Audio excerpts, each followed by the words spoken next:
সীমান্তে সেনা হত্যার প্রতিশোধ নিতে এবার আফগানিস্তানের খোস্ত প্রদেশের আলিশের জেলায় রকেট হামলা চালিয়েছে পাকিস্তান। জবাবে পাল্টা হামলা চালিয়েছে আফগানিস্তানের সশস্ত্র গোষ্ঠী ইসলামিক আমিরাত।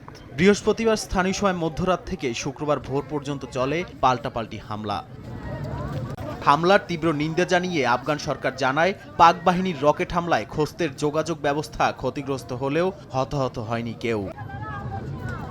এর আগে গেল ২৫ ডিসেম্বর আফগানিস্তানের পাকতিকা প্রদেশের বারমাল জেলায় পাকিস্তানের বিমান হামলায় নারী ও শিশুসহ নিহত হন অর্ধশত।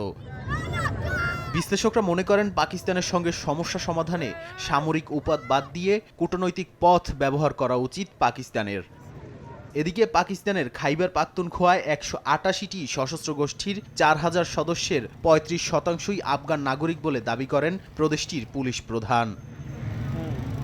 নাদিম মারজান, সময় সংবাদ।